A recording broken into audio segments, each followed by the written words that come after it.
हाँ बेटा, तो बेटा लास्ट टाइम हमने किसकी बात की थी रे? क्वेश्चन लिखवाए थे, क्या क्वेश्चन लिखवाए थे जरा मुझे कहना एक बार। ठीक है, अच्छा ये पूरा नहीं करवाया था, ये इतना ही करवाया था। ठीक है, तो एक परमाणु में इलेक्ट्रॉन के लिए सभी क्वांटम संख्याओं के मान समान नहीं हो सकते, उक्त कथन संबंधित है। ठीक है, पहला ऑप्शन आपने बेटा क्या लिखा? है हुंड का नियम। ठीक है, दूसरा लिखो बेटा आप इसके अंदर पाउली का नियम। ठीक है, अच्छा तीसरा लिखो बेटा एन प्लस एल का नियम, एन प्लस एल का नियम, एन प्लस एल का नियम, एन प्लस एल का नियम।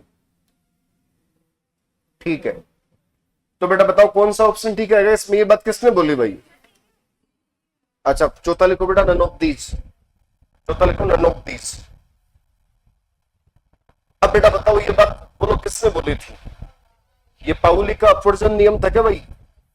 और पाउली का अपवर्जन नियम था, उसके अकॉर्डिंग हमने बात। ठीक है, और अब देखो आज अपन पढ़ने वाले आयनों का इलेक्ट्रॉनिक विन्यास, है ना? आयनों का, आयनों का इलेक्ट्रॉनिक विन्यास। तो आयनों का इलेक्ट्रॉनिक विन्यास क्या होता है? बहुत इंपॉर्टेंट है बच्चों। आप जब डी ब्लॉक एलिमेंट्स पढ़ेंगे तो उसके अंदर भी ये एप्लीकेशन बहुत ज्यादा यूज होगी। तो यदि हमारे पास कोई आयन है ना, उसका इलेक्ट्रॉनिक कॉन्फ़िगरेशन अपन कैसे देखेंगे, तो उसकी बात मैं यहां पे कर रहा हूं। ठीक है, चलो जैसे बेटा मैं एग्जांपल आपको लिखूं, जैसे बेटा मेरे पास में Mg2+ है। हेलो बेटा, क्या है मेरे पास में? Mg2+ है, और Mg2+ का इलेक्ट्रॉनिक कॉन्फ़िगरेशन मैं यहां पे मैनेज करूंगा। जरा मुझे बताओ मैग्नीशियम का परमाणु क्रमांक मेरे बच्चों कितना होता है? बोलो भाई कितना होता है? 12। ठीक है, मुझे टोटल 12 इलेक्ट्रॉन इसमें फिल करना है, और टोटल 12 इलेक्ट्रॉनों को जब मैं सेट करूंगा तो आप मुझे बताएं सबसे पहले इलेक्ट्रॉन किसमें भरा जाएगा भाई? 1s, तो 1s2। अबे सही है क्या? फिर उसके बाद 2s2, फिर उसके बाद 2p6। अच्छा 2p के बाद में क्या आएगा? 3s2 आएगा, राइट? लेकिन मैं आपको कहना चाहता हूं कि बेटा इस पे Mg पे 2+ है, प्लस का 2 है क्या, और +2 है। तो आप मुझे बताओ यदि किसी परमाणु पर धनावेश आता है तो बेटा इलेक्ट्रॉन को निकालते हैं कि जोड़ते हैं? बताओ निकालते हैं कि जोड़ते हैं? निकालते हैं। ये पढ़ा आप लोगों ने। अब देखना जैसे परमाणु के बीच में क्या होता है? नाभिक। जैसे ये पहला कोष, फिर ये दूसरा कोष, फिर ये तीसरा कोष। ठीक है, जैसे बेटा यहां पर भी इलेक्ट्रॉन एडजस्ट कर रहा है, यहां पर भी इलेक्ट्रॉन एडजस्ट कर रहा है, और यहां पर भी इलेक्ट्रॉन एडजस्ट कर रहा है। ये इसका आउटर सेल है, लास्ट वाला। ठीक है, इलेक्ट्रॉन को निकालने की बारी जब आती है तो मेरे बच्चों आप मुझे बताओ कि इलेक्ट्रॉन सबसे पहले किससे निकाला जाएगा? इलेक्ट्रॉन वहां से निकल जाएगा जहां इलेक्ट्रॉन नाभिक से कम आकर्षित है, या नाभिक की कनेक्टिविटी में कम है, या नाभिक जिसको कम खींच रहा है, वहां से इलेक्ट्रॉन सबसे पहले निकलेगा। तो जरा आप मुझे थोड़ा सा आइडिया दें बेटा जी। मैं आपको यह समझाना चाहता हूं कि ये इलेक्ट्रॉन क्या है? ये इलेक्ट्रॉन नाभिक से एकदम दूर है क्या? और ये इलेक्ट्रॉन नाभिक से दूर है, तो ये इलेक्ट्रॉन निकल जाएगा क्या? तो बताओ भाई ये तो कौन सा है? अरे भाई ये तो के कोष हो गया बेटा, ये कौन सा हो गया? एल हो गया, और ये कौन सा हो गया? एम हो गया। ठीक है, तो देखना अब ये पहला कोष, ये दूसरा कोष, ये तीसरा कोष, तो इलेक्ट्रॉन बेटा यहीं से निकलेगा ना। तो बताओ इलेक्ट्रॉन को कितने को भगाना है मुझे? बताओ किसको भगाना है? दो को भगाना है। अब 2 इलेक्ट्रॉन यहां से तो निकलने से रहे, 2 इलेक्ट्रॉन सबसे पहले बाहर वाले निकलेंगे, और बाहर वाले इलेक्ट्रॉन को निकालूंगा तो 3s में क्या कर दूंगा भाई? 0 कर दूंगा। बोलो सही बात है क्या? तो यहां पे मैं आपको जो बात समझा रहा हूं मेरे बच्चों, वो ये है कि 3s में जो इलेक्ट्रॉन है इसको मैं Mg का ही इलेक्ट्रॉनिक कॉन्फ़िगरेशन कर लेता हूं, है ना? इसको मैं Mg का ही इलेक्ट्रॉनिक कॉन्फ़िगरेशन कर लेता हूं। ये लो भाई Mg। अब मैं Mg+2 का इलेक्ट्रॉनिक कॉन्फ़िगरेशन करूंगा तो इसमें क्या लिख दूंगा बताओ? 1s2, फिर 2s2, और यहां पर 2p6। ठीक है, और 3s तो भाग गया भाई, 3s तो है ही नहीं, क्योंकि यहां से इलेक्ट्रॉन दोनों निकल गए। तो Mg2+ का इलेक्ट्रॉनिक कॉन्फ़िगरेशन बेटा ये वाला आ गया। ठीक है, ये सिर्फ आपको समझाने के लिए था कि Mg के अंदर इलेक्ट्रॉन आउटर सेल में 2 थे, अब वो यहां से निकल चुके हैं। ठीक है भाई, अब जैसे मेरा अगला उदाहरण रहेगा, जैसे बेटा Ca2+ है ना, तो मुझे बताओ Ca2+ का इलेक्ट्रॉनिक कॉन्फ़िगरेशन में लिखना चाहता हूं। कैल्शियम जिसका बेटा एटॉमिक नंबर कितना होता है, 20 होता है। बोलो कितना होता है, 20। अब यहां पे आप मुझे बताएं इलेक्ट्रॉन कितने बच गए हैं। अरे भाई 20 तो आपके पास थे, और 20 में से बेटा कितने बच गए बताओ, 18 बच गए। भाई 2 भाग गए इससे, 2 इलेक्ट्रॉन निकल गए इससे। अब 2 इलेक्ट्रॉन यहां से निकल गए हैं तो बेटा 18 बच गए हैं, और 18 इलेक्ट्रॉन को मुझे कक्षकों के अंदर रखना है। कक्षकों में कैसे रखते हैं ये बात मैं आपको क्लास में कई दफा बता चुका।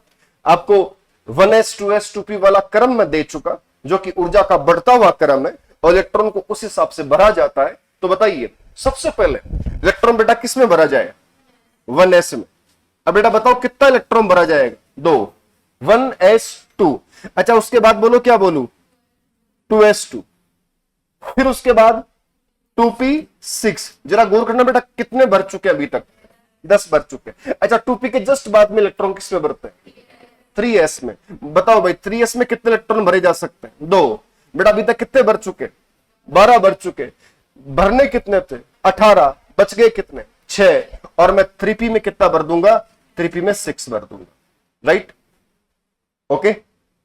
अब देखो जैसे बहुत इंपॉर्टेंट है ना, very very important for D block.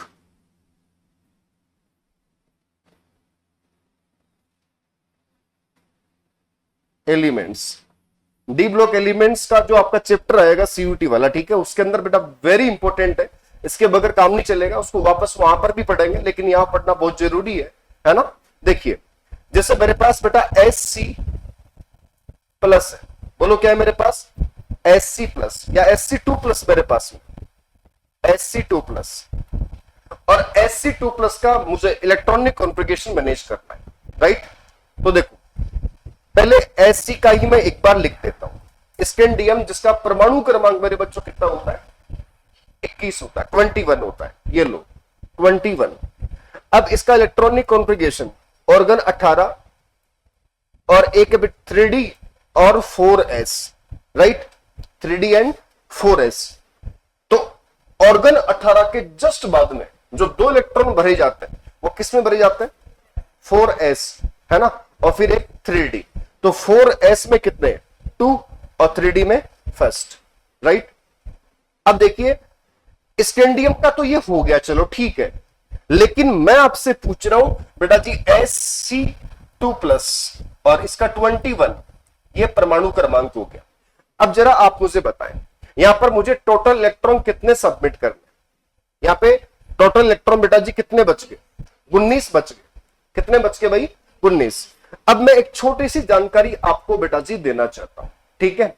जैसे कि अभी मैंने आपसे डिस्कस किया कि यदि किसी एटम से इलेक्ट्रॉन को निकालना हो, तो किसी एटम से इलेक्ट्रॉन को निकालने के दौरान आप सबसे पहले इलेक्ट्रॉन वहां से निकाले जो आउटर सेल का है, जो बाह्यतम कोश का है। जैसे बेटा इस क्लासरूम का मैं न्यूक्लियस, मैं नाभिक, और आप बेटा कोशों के अंदर बैठे हुए इलेक्ट्रॉन्स। राइट, आप मुझे बताएं मैं सबसे कम आकर्षित किसको करता हूं, बेटा बताओ मैं सबसे कम प्यार किसको करता हूं, पीछे वालों। बोलो क्यों, बेटा आप मेरे से बहुत दूर है। राइट, और मेरे से आपकी दूरी है इसलिए मैं आपको कम खींचता हूं। अब क्लास में से बच्चों के निकालने की बारी आएगी तो बेटा सबसे पहले कौन से बच्चों को निकाला जाएगा, सबसे पहले पीछे वाले को निकाला जाएगा। राइट, इसका मतलब जैसे परमाणु के बीच में क्या हो गया मेरे बच्चों, नाभिक हो गया। राइट, अबे ठीक है, नाभिक के बाद बेटा ये क्या है, इलेक्ट्रॉन्स मोमेंटेबल है। पहला कोर्स हो गया, दूसरा हो गया, तीसरा हो गया, चौथा हो गया, है ना। अब मेरे को बेटा इलेक्ट्रॉन्स को बाहर निकालना है। इलेक्ट्रॉन्स को बाहर निकालूंगा तो बेटा यहां पे जो इलेक्ट्रॉन्स एडजस्ट कर रहा है, मैं इसको बाहर निकालूंगा या इस वाले को बाहर निकालूंगा। आप मुझे बताएं, जो बाहर वाला है, जो बाह्यतम कोश का है, आउटर सेल का है, उसको सबसे पहले यहां से निकाला जाएगा। तो मेरे बच्चों आप मुझे उत्तर दें, यहां पे 3d है और 4s है। इलेक्ट्रॉन निकालने की बारी आए तो बेटा ऐसे बताओ इलेक्ट्रॉन किससे निकाला जाएगा? 4s से। बोलो कहां से?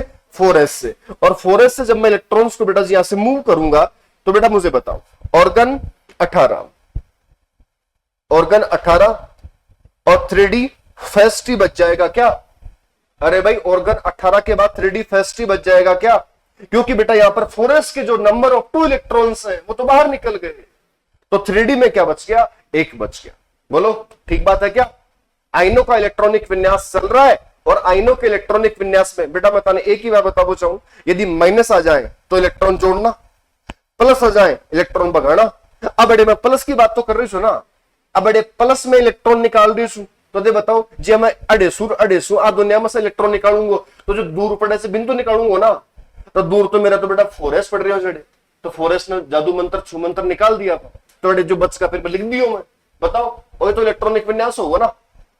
सही। जैसे बेटा आपका खोपड़ा सुबह सुबह ज्यादा काम करता है कि बाद में ज्यादा काम करता है?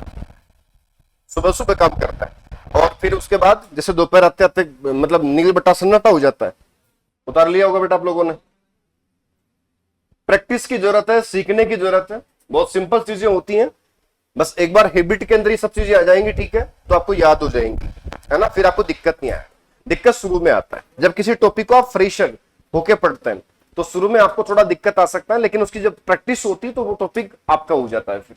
चलो बच्चों अब मैं अगला एग्जाम्पल लेता हूं, है ना, मेरा अगला एग्जाम्पल है भाई, देखो भाई जैसे बेटा मैं Mn2 प्लस की बात कर रहा हूं, बोलो किसकी बात कर रहा हूं बेटा जी?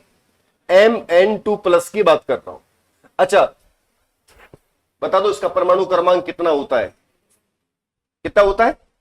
अच्छा मैंने आपको एक होमवर्क दिया, 21 से लेकर 30 तक के एटॉमिक नंबर प्रत्येक बच्चे को याद होना चाहिए। आपने याद किया? सच में याद किया? बताओ ट्रिक बताओ, कौन सी ट्रिक बताई मैंने आपको? सचिन तेंदुलकर वर्ल्ड क्रिकेट में फिर कोई नया कप जीतेगा, ये ट्रिक मैंने आपको बताई और उस ट्रिक के अकॉर्डिंग आपने याद किया, ठीक है। याद नहीं किया तो भी आप कर ले, बहुत जरूरी है भाई, ठीक है। देखिए यहां पे Mn2 प्लस की बात यहां पे कर रहे हैं, इसकी चर्चा अपन कर रहे हैं और इसका इलेक्ट्रॉनिक कॉन्फ़िगरेशन अपन लिखेंगे। बात बहुत सरल है। आप बच्चों मुझे बताएं इसमें टोटली नंबर ऑफ इलेक्ट्रॉन्स कितने होते हैं? मैग्नीज में कितने होते हैं? 25 होते हैं।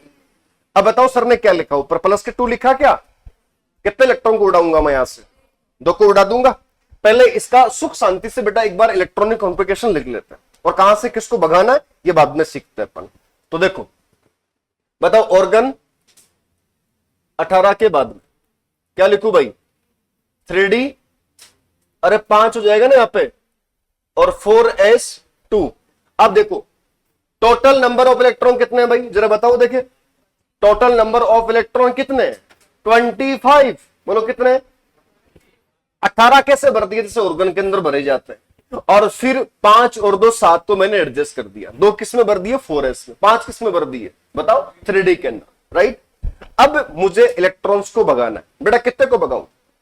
2 को भगा दूं मैं। अब मैं 2 इलेक्ट्रॉन को भगाऊंगा तो मेरे बच्चों यहां पे 4s के अंदर क्या लिख दूंगा भाई बताओ? 4s में बेटा जी मैं 0 कर दूंगा, क्योंकि 2 थे भाग गए, 2 थे भाग गए, ठीक है। सबसे पहला मुद्दा है इलेक्ट्रॉनिक कॉन्फ़िगरेशन लिखना।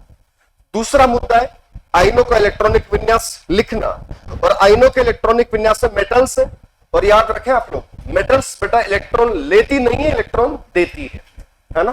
धातु की प्रकृति होती है इलेक्ट्रॉन त्यागने की, तो इलेक्ट्रॉन आगे जा रहे हैं। अब जैसे एक एग्जांपल मैं यहां पे लिखूं, जैसे Mn बेटा यहां पे 4+ लिखना चाहता हूं, Mn4+।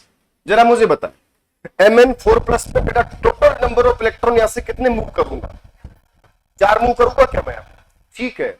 तो देखो भाई ऑर्गन 18, अबे ठीक है क्या? ऑर्गन 18 ठीक है। अच्छा फिर 3d 5 तो होता ही है और 4s2 होता ही है। ऐसा होता है जब इसकी मूल अवस्था होती है। मूल अवस्था मतलब क्या होती है? मूल अवस्था जब इलेक्ट्रॉन ने तो लिया न दिया, न इलेक्ट्रॉन भागा न आया, वो उसकी ग्राउंड स्टेट होती है। तो ग्राउंड स्टेट का इलेक्ट्रॉनिक कॉन्फ़िगरेशन कौन सा है? वो 3d 5 4s2 है। मेरे बच्चों आप मुझे बता दो कितने इलेक्ट्रॉन भाग गए? कितने भाग गए? 4 भाग गए, ठीक है। अब बेटा मैं 4 भगाना चाहिए ना, तो बताओ मैं कट सु भगा दूं, 4s भगा दूं ना, और फिर 2 और भगाऊंगा, तो बताओ फिर 2 कैसे भगाऊंगा भाई, 3D से, तो 2 तो बड़े से भगा दूंगा और 2 से भगा दूंगा, तो बताओ बड़े यहां से कितने भग गए, 2 भग गए, अरे फिर यहां से कितने भगा दूंगा, 2 भगा दूंगा, तो बच गए वो बता दो मुझे बस। 3D, अरे क्या लिखू भाई, 3D 3 और 4s 0, ओके ओके ठीक है। अब जैसे बेटा मैं यहां पे लिख रहा हूं Ni2+, बोलो क्या लिख रहा हूं, Ni2+। निकल का एटॉमिक नंबर मेरे बच्चों कितना होता है, 28, बोलो कितना होता है, 28। 28 इलेक्ट्रॉन है जी हमारे पास, और 18 इलेक्ट्रॉन कैसे मैं सेट करूंगा बेटा, जैसे ऑर्गन 18 में सेट करते हैं। अब देखो 3D है और फिर है 4s। आपको मैं ये भी बता दूं मैंने 3D को यहां पहले क्यों लिखा, क्योंकि मैं यहां पे इसकी जो सेटिंग है ना कि 3D उसके बाद में 4s, तो पहले तो 3 को लिखा मैंने, मैं तीसरा कोर्स पहले आता है, फिर 4s मतलब कि चौथा फिर बाद में आता है ना, ऐसे मैंने लिखा है यहां पे। अब बताओ भाई 18 के जस्ट बाद में इलेक्ट्रॉन टोटल कितने और बच रहे, अबे 10 बच रहे क्या भाई, पूरा 28 है मामला, 18 मैंने भर दिए, 10 बच गए। अब 10 को मैं भरूंगा तो 2 को तो कहां भरूंगा भाई बताओ, 4s में। अच्छा फिर बताओ बाकी कितने, 8 को कहां भरूंगा, 3D में। ये तो ग्राउंड स्टेट का इलेक्ट्रॉनिक कॉन्फ़िगरेशन हो गया, लेकिन हमें Ni2+ चाहिए, हमें Ni2+ चाहिए। अब बेटा आप मुझे इस बात का सहारा दें कि यहां से मैं कितने इलेक्ट्रॉन भगाऊं, बताओ कितने भगाऊं भाई, 2। और मुझे ये भी बता दो आज कि मैं 2 इलेक्ट्रॉन बेटा कहां से भगाऊं, 4s से भगाऊं, तो ये लो आपकी मर्जी, 4s से मैंने 2 इलेक्ट्रॉन को भगा दिया भाई, तो 4s में बेटा क्या करूंगा मैं, 0 करूंगा। तो 3D 8 4s 0 electronic configuration of Ni2+ ion, ये Ni2+ आयन का इलेक्ट्रॉनिक कॉन्फ़िगरेशन हो गया। बोलो थोड़ा बहुत बेसिक पहले पढ़ रहा है तुम्हारा, वेरी गुड वेरी गुड, सीखना है अपने को, ठीक है, रटना नहीं है, सीखना है। अब ये प्रैक्टिस जब तुम्हारी होगी ठीक है, आपको बहुत मजा आएगा। डी ब्लॉक एलिमेंट्स में बेटा ये बहुत काम की चीजें होती हैं, ठीक है। अच्छा फिर जैसे मेरी इच्छा है कि बेटा जैसे मैं Zn2+ का इलेक्ट्रॉनिक कॉन्फ़िगरेशन लिखूं, जिंक का एटॉमिक नंबर कितना होता है, 30 होता है क्या, 30, राइट। अब इसका 30 एटॉमिक नंबर है, मुझे 30 इलेक्ट्रॉन सबमिट कर रहे हैं, तो बेटा 18 इलेक्ट्रॉन तो कैसे सबमिट कर दूंगा मैं, जैसे ऑर्गन में भरे जाते हैं। फिर उसके बाद 3D आता ही आता है, और ये लो 4s आता ही आता है। अरे s की कैपेसिटी कितनी, बोलो भाई, अब बोल भी दो भाई, 2, ठीक है। अच्छा फिर बाकी कितने बच गए, 20 तो भर गए, 10 बच गए क्या, कहां भरू भाई मैं 10, 3D में, ये लो भाई 3D में 10 भर दिए। अच्छा बेटा अब मुझे बता दो जिंक पे कितना लिखा है, +2 लिखा है। अब +2 लिखा है तो मेरे बच्चों से बताओ कितने इलेक्ट्रॉन भगा दूं मैं, भगा दूं क्या, 2 भगा दूं, चलो तो बताओ 4s से 2 भगा दूंगा, और 4s से 2 भगा दिया, ये लो भाई 2 भगा दिए, तो बेटा क्या बच गया, 0 बच गया, ठीक है। ये अच्छे खासे क्वेश्चंस बन सकते हैं ऐसे। एक छोटा सा क्वेश्चन, किसमें सभी इलेक्ट्रॉन युग्मित है, ए ऑप्शन है बेटा जी, ए ऑप्शन है Cu, बोलो कौन है, Cu। बी ऑप्शन है, चलो Cu+ कर देता हूं, फिर कर देता हूं बेटा Zn2+, फिर सी ऑप्शन लिख देता हूं बेटा मैं Mn7+, और डी ऑप्शन लिख देता हूं सभी। क्वेश्चन है किसमें सभी इलेक्ट्रॉन युग्मित है, किसमें सभी इलेक्ट्रॉन युग्मित है, युग्मी मतलब एक कक्षक में 2 इलेक्ट्रॉन सारे जोड़ों के अंदर हो, ठीक है। तो पता है जब आप इसको सोल्व करोगे तो आपको अपने आप समझ आएगा कि सर Cu प्लस में टोटल इलेक्ट्रॉन युग्मित है, Mn7 प्लस में टोटल इलेक्ट्रॉन युग्मित है, अच्छा Zn2 प्लस में टोटल इलेक्ट्रॉन युग्मित है। ऑप्शन आएगा इसमें ये वाला, ठीक है। कह दूं आपको मैं Cu plus 3d10 4s1, electron कहां से निकला, 4s से निकला, एक निकला, 3d में कितने बचे, 10 बचे, और 3d के अंदर 10 इलेक्ट्रॉन को सेट करोगे तुम लोग, टोटल कैसे आएंगे, युग्मित आएंगे, जोड़ों में आएंगे। अच्छा फिर Mn7 प्लस है क्या, 7 इलेक्ट्रॉन बाहर निकालूंगा, 3d में से 5 निकालूंगा, 4s में से 2 निकालूंगा, ऑर्गन 18 के समान आ जाएगा, ऑर्गन 18 में इलेक्ट्रॉन सारे युग्मित आएंगे। फिर यहां पर Zn2 प्लस है, बताओ Zn2 प्लस में 3d10 4s2 होता है, 2 इलेक्ट्रॉन बाहर निकाल दूंगा, अरे 3d के अंदर 10 आ जाएगा, और 10 के 10 इलेक्ट्रॉन युग्मित होंगे, तो कौन सा आएगा, सभी ऑप्शन वाला है। ठीक है, सिंपल है, वेरी सिंपल, ठीक है ना। चलो उतारो बेटा इसको एक बार, ओके भाई, ठीक है। चलो अब बेटा बहुत मजेदार बात करेंगे अपन, ठीक है। जैसे एक चीज बताओ रे मेरे को, मैंने बेटा इलेक्ट्रॉन को किस में भरा भाई, कहां भरा भाई, अरे किस में भरा, ये सीक्वेंस आपने पढ़ा नहीं, जैसे कोष के अंदर क्या था, अरे कितनी बार कह चुका बेटा इस लाइन के बारे में, कितनी बार बता चुका मैं, बोलो ना, उपकोष, उपकोष के अंदर क्या था भाई, और कक्षक में क्या मिला तुम लोगों को, इलेक्ट्रॉन। तो मेरे बच्चों इलेक्ट्रॉन को कक्षक में भरा जाता है ना। और आज अपन पढ़ेंगे कक्षक कितने प्रकार के होते हैं, कक्षक क्या क्या होते हैं। सबसे पहले मैं उपकोष की बात करूंगा, फिर उपकोष में कक्षक जो है, ठीक है, वो कितने टाइप के होते हैं, जैसे एस में कितने के, पी में कितने के, डी में कितने के, उनकी बात करेंगे, है ना। उनकी आकृति कैसी होती है उसकी बात करेंगे, ठीक है। उनमें एन का, एल का मान क्या होता है उसकी बात करेंगे, उसके प्रकार क्या होते हैं, कौन से अक्षों पे डिजर्व करते हैं, छोटी छोटी लल्लू पंजू बातें इस पर डिस्कस करने वाले हैं, ठीक है। सबसे पहले आप एक हेडिंग लगाते बेटा, ऑर्बिटल मतलब कक्षक, हेडिंग लगाओ बेटा जी, कक्षक।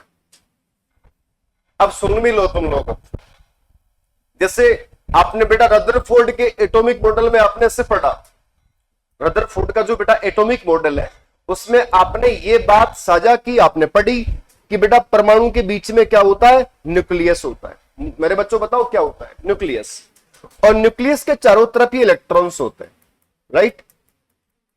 इलेक्ट्रॉन्स कहां होते हैं भाई, न्यूक्लियस के चारों तरफ होते हैं, जो अपने अपने ऑर्बिटल्स एंड सब सेल्स में मोमेंटेबल होते हैं, वो मोशन करते हैं, गति करते हैं। तो फिर कक्षक किसको बोलोगे आप, कक्षक किसको बोलोगे, जैसे मैंने कहा कि इलेक्ट्रॉन जहां जिस जगह पे होता है उसका नाम कक्षक होता है, राइट। फिर कक्षक जिस जगह पे होता है उसका नाम बेटा उपकोष होता है, और उपकोष फिर एक वो गोलाकार पूरा एक कोष होता है जिसके अंदर वो चक्कर लगाता है। मेरी भावनाओं को समझने की आप सब लोग कोशिश करें, मैं जो बात आपको बताने जा रहा हूं वेरी इंपॉर्टेंट है। जैसे इलेक्ट्रॉन जिस जगह पे, जिस स्थान पे, जिस एरिया में, या उस त्रिविम क्षेत्र में जहां पे रहता है, जिस जगह पे रहता है, उस जगह को बेटा तुम क्या बोल दोगे, कक्षक बोलते हो, है ना। तुम कहां रहते हो, तुम्हारे घर में रहते हो, घर किसको बोलते हैं, मकान को बोलते हैं। अरे ऐसे बोल रहा हूं कि जैसे तुम्हारा घर, घर का मतलब हो गया कि तुम जहां पर रहते हो, जिस जगह पर रहते हो उसको तुम घर बोल रहे हो। ऐसे इलेक्ट्रॉन का घर कौन है, कक्षक होता है, मतलब नाभिक के बाहर का एक वो एरिया, नाभिक के बाहर का एक वो एटमॉस्फेयर या वो त्रिविम क्षेत्र जहां पर इलेक्ट्रॉन के पाए जाने की प्रायिकता मैक्सिमम होती है, बेटा उस स्थान को तुम क्या बोलते हो, कक्षक बोलते हो, ठीक है। जैसे मान लो इलेक्ट्रॉन इस जगह पे है, ओके, अरे मुझे इसकी खोज हो गई, ऐसा मान लो कि इसकी लोकेशन का पता है भाई इस जगह इस समय, तो ये जिस जगह पे होता है उस जगह का नाम ही कक्षक होता है। एक जगह जहां इलेक्ट्रॉन है और उसके पाए जाने की प्रोबेबिलिटी है, प्रायिकता है, तो उस जगह का नाम कक्षक है, राइट। फिर देखना भाई कक्षक एक प्रकार का थोड़ी होता है, अलग अलग प्रकार का कक्षक होता है, राइट। तो अलग अलग प्रकार के कक्ष को क्या करती है, उनकी शेप, उनकी लोकेशन और त्रिविम के अंदर उनकी जो स्थितियां हैं, उनके लोब्स वगैरह, ये सब अलग अलग होते हैं। तो सबसे पहले इसकी परिभाषा है ना, उसको अपन साझा करते हैं। देखिए भाई,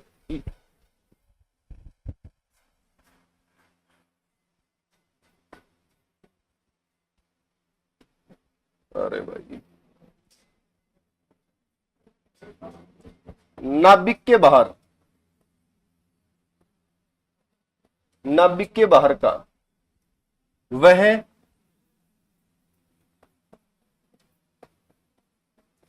त्रिविमीय क्षेत्र जहां इलेक्ट्रॉन पाए जाने की, इलेक्ट्रॉन पाए जाने की प्रायिकता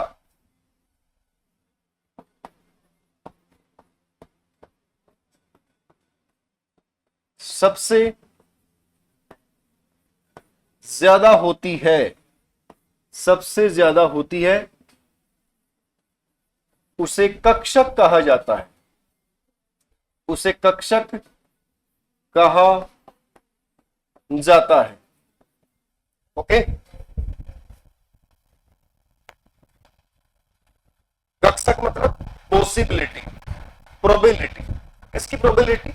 इलेक्ट्रॉन के होने की प्रोबेबिलिटी, मतलब जहां पर है, जहां पर यदि वो है, उससे कक्षक बोल रहे हैं। अरे तुम तो ये समझो, मैं आऊं, मैं क्या हूं भाई? मैं तो नाभिक हूं, अब तुम क्या हो?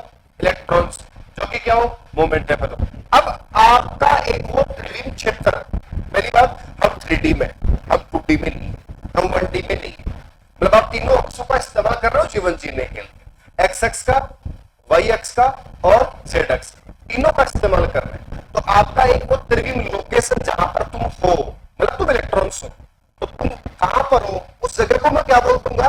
कक्षक बोल दूंगा। इसका मतलब मैं नाभिक हूं, मेरे आसपास में इतने क्या है? एक कक्षक है जिनमें इलेक्ट्रॉन एडजस्ट कर रहे हैं, है ना। यदि एस है तो उसमें 2 पड़े, पी है तो उसमें 6 पड़े, है ना। यदि है तो डी है तो उसके अंदर बेटा कितने पड़े? 10 पड़े। यदि है तो कम है तो कम भी है। ओके, तो इलेक्ट्रॉन की पाए जाने की प्रायिकता बेटा क्या कहलाएगी? कक्षक कहलाएगी। अब देखना भाई, जैसे एक छोटी सी बात, जैसे एक नोड होता है, नोड, बोलो क्या होता है? नोड। नोड का मतलब होता है जहां इलेक्ट्रॉन पाए जाने की, इलेक्ट्रॉन पाए जाने की प्रायिकता लगभग शून्य ही हो जाए, शून्य हो। जैसे इलेक्ट्रॉन के पाए जाने की प्रायिकता क्या हो बेटा जी? शून्य हो। उस जगह को तुम क्या बोलोगे? नोड बोलोगे। ठीक है, जैसे मैं आपको बता दूं बेटा, परमाणु के बीच में क्या है? नाभिक है। जैसे ये जगह है, फिर ये जगह है, और फिर ये जगह है। ठीक है, समझना मेरी बात, मैं सिर्फ नोड की बात कर रहा हूं। नोड किसको कहते हैं? नोड का मतलब हो गया जहां पे इलेक्ट्रॉन नहीं है। तो इसका मतलब जहां पे इलेक्ट्रॉन होने की कोई उम्मीद नहीं है, उसको आप नोड बोलोगे। ठीक है, तो देखो भाई, जैसे यहां पे एक तो ये लोकेशन हो गया, है ना, और एक लोकेशन ये हो गया। आप मुझे बताओ, देखो दो के बीच में यहां पे खाली स्थान है क्या? अरे खाली का मतलब यहां पे इलेक्ट्रॉन नहीं है, इसलिए खाली स्थान है। यहां पे इलेक्ट्रॉन के होने की पॉसिबिलिटी है, तो सेल के अंदर काउंट हो रहा है ये। फिर यहां पर भी नहीं है, ये सेल में काउंट नहीं हो रहा है, यहां पे है, सेल में काउंट हो रहा है। अब मुझे बताओ, ये वो 2 स्थान है जहां पर इलेक्ट्रॉन नहीं है, इसलिए मैं इसको क्या बोल दूंगा मेरे बच्चों? इसको मैं नोड बोल दूंगा। ठीक है, क्या बोल दूंगा? नोड। अब नोड जो होता है, ये बेटा 2 प्रकार के होते हैं। कितने प्रकार के भाई? 2 प्रकार के, है ना। एक तो इसको पहले लिखो भाई, और ये होता है n-l-1, और ये कर दो आप कोणीय नोड। कोणीय नोड कर दो बेटा इसको, और इसको कर दो l के बराबर। ऐसा करना है इसमें ना, और फिर दोनों को तुम जोड़ दोगे, त्रिज्य नोड कर दोगे n-l-1, ये l है यहां पे। हाँ बेटा, त्रिविम क्षेत्र जहां इलेक्ट्रॉन के पाए जाने की प्रायिकता सबसे ज्यादा होती है उसे कक्षक कहा जाता है। मिटा दू बेटा इसको मैं, अरे मिटा दू क्या? चलो देखो भाई, जैसे अब बेटा जी बात करेंगे कक्षक, है ना। तो कक्षक जो है उसके अंदर बेटा जी सबसे पहले मैं बात करूंगा एस कक्षक। बोलो किसकी बात करेंगे? एस कक्षक की बेटा बात करेंगे, ठीक है। तो एस कक्षक की आकृति कैसी होती है, ये किस तरीके से मैनेज होता है एक एटम के अंदर, ठीक है। तो देखो बेटा जी, इसकी जो आकृति होती है ये बेटा जी होता है गोलाकार। बोलो कैसा होता है? गोलाकार होता है, मतलब इसकी गोलीय सममिति होती है। बोलो क्या होती है मेरे बच्चों? गोलीय सममिति होती है, एकदम गोल मटोल होता है, ठीक है। जैसे मेरे पास, जैसे बेटा जी ये एक्स एक्स हो गया, ये बोलो क्या हो गया? वाई एक्स हो गया, और ये बेटा क्या हो गया? जेड एक्स हो गया, राइट। तो ये एकदम गोलाकार है, एकदम गोलाकार। बोलो क्या? एकदम ये गोलाकार है। और यदि कोई भी गोलाकार वस्तु इस दुनिया के अंदर है ना, तो सभी तरफ से उसकी शेप क्या है? एकदम सेम, एकदम सेम। इसका मतलब इलेक्ट्रॉन के इसके अंदर होने की जो प्रोबेबिलिटी होती है वो सभी एक्सेस से क्या होती है? एकदम बराबर होती है। तो होता कैसा बेटा जी? गोलाकार। कौन? एस। कैसा होता है? गोलाकार, ठीक है। अच्छा, इसके लिए देखो बेटा जी, जो एल का मान है, एल का मान बोलो क्या होता है हमेशा? अरे जीरो होता है क्या? इसके लिए बेटा जी एम का मान भी क्या होता है? एम का मान भी बेटा क्या होता है? जीरो होता है। और बेटा एक चीज आप मुझे बताओ, जैसे आपके पास, जैसे ये एक्स एक्स हो गया, ये बोलो क्या हो गया? वाई एक्स, और जैसे ये क्या हो गया? जेड एक्स, ठीक है। तो जैसे मैं यहां पे लिख रहा हूं ये 1s, उसके बाद ये 2x, और ये हो गया बेटा 3s। जैसे ये तो क्या हो गया? 1s, ये क्या हो गया बेटा? 2s, और ये क्या हो गया? 3s, ठीक है। तो ऐसे बताओ आप मुझे, 1s, फिर उसके बाद क्या है? 2s, फिर क्या है? 3s। तो इनमें जो साइज की बात करूंगा, है ना, ऑर्डर ऑफ साइज, जैसे 1s हो गया, फिर 2s हो गया, फिर बेटा 3s हो गया, फिर बेटा 4s हो गया। आप मुझे बताओ इनमें सबसे बड़ा कौन है? नाभिक से एकदम दूर कौन है? बताओ कौन है? 4s। तो यहां पे 4s, फिर 3s, फिर 2s, और फिर उसके बाद 1s, ठीक है। तो मतलब ये क्या हो गया? नाभिक से इनका दूरी हो गया, ठीक है। तो यहां पे ये इसका ऑर्डर हो गया। एस कक्षक बेटा बताओ होता कैसा है?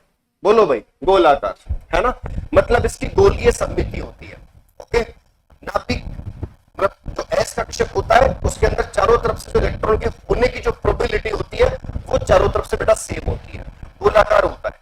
और इसमें देखना, इसमें अधिकतम इलेक्ट्रॉन बेटा, इसमें अधिकतम इलेक्ट्रॉन कितने आ सकते हैं भाई?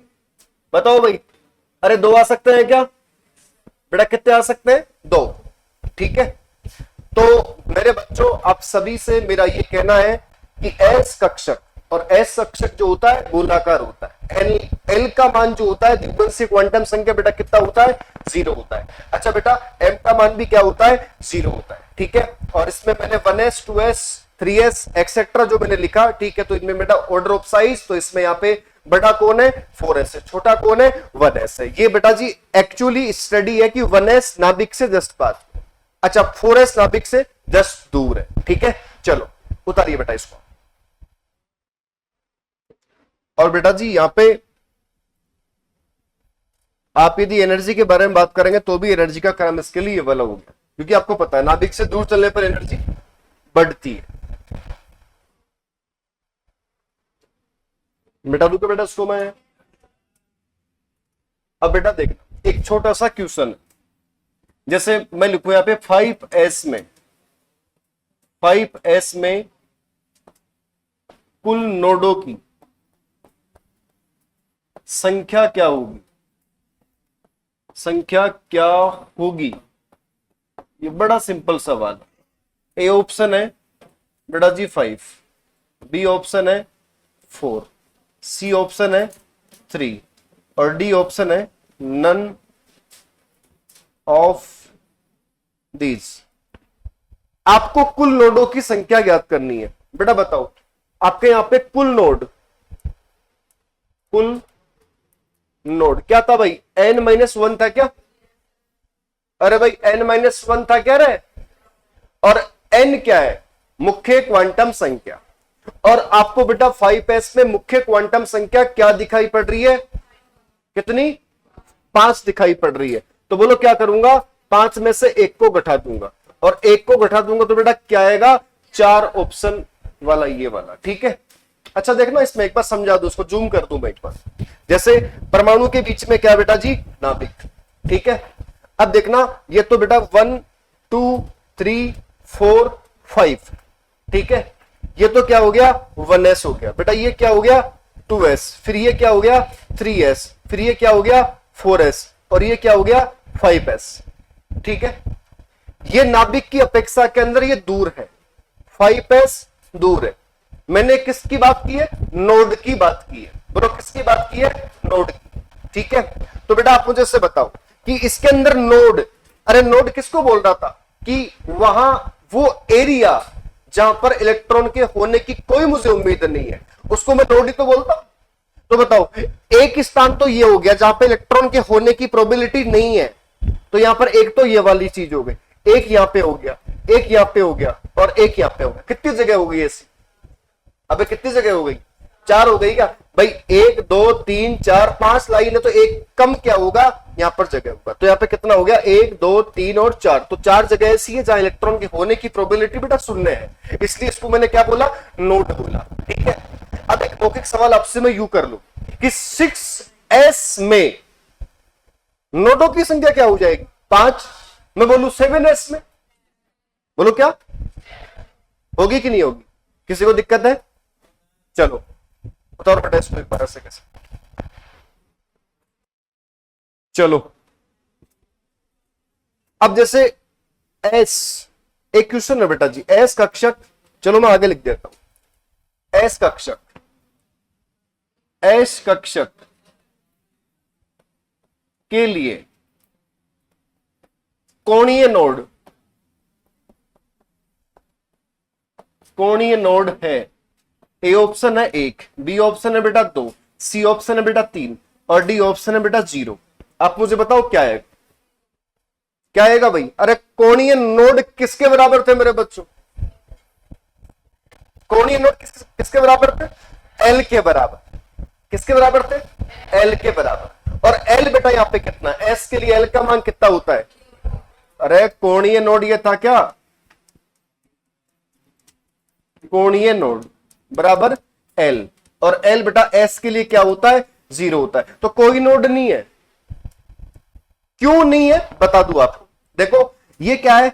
एस है। एस क्या है? एकदम गोलाकार है। ठीक है, मैं सिर्फ स्पेशली एस की बात कर रहा हूं, मैं तो सिर्फ इस गोले की बात कर रहा हूं। ठीक है, इस गोले में नोड नहीं है, मतलब ये जो पूरा गोला है इसमें इलेक्ट्रॉन के पाए जाने की प्रोबेबिलिटी हर दिशा से क्या है? सेम है। तो इसके बीच में खाली स्थान नहीं है, और खाली स्थान नहीं है या वो जगह नहीं है जहां इलेक्ट्रॉन के पाए जाने की डेंसिटी क्या हो? 0, इसलिए 0 है।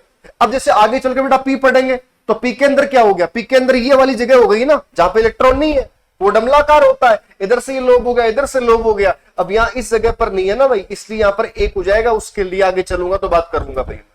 ठीक है, चलो अब जैसे ये क्वेश्चन ऐसा हो कि 6s के लिए कोणीय नोड क्या होगा? 6s के लिए कोणीय नोड, 6s के लिए कोणीय नोड की बात कर रहा हूं। 0। मैं बोलूं 3s के लिए 0, मैं बोलूं 8s के लिए 0, क्योंकि यहां पे l की बात नहीं होगी, यहां पे तो l की बात होगी। l मतलब द्विगुणित क्वांटम संख्या, और यहां पे जो आपके पास कोणीय नोड है वो l के बराबर होता है। l मतलब द्विगुणित क्वांटम संख्या। s के लिए स्पेशल हमेशा, चाहे वो किसी भी सेल के अंदर डिजर्व करता हो, 0 होना है। p में 1 होना है ना भाई। चलो आगे लिखो बेटा। p कक्षक पी कक्षक, पी कक्षक,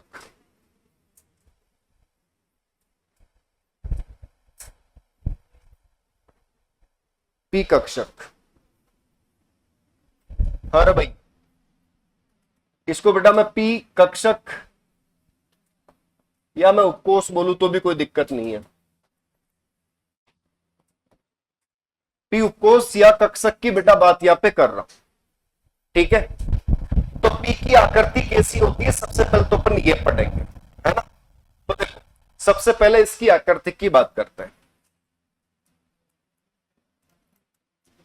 तो बेटा इसकी आकृति होती है, बताओ कैसी होती है, डमलाकार।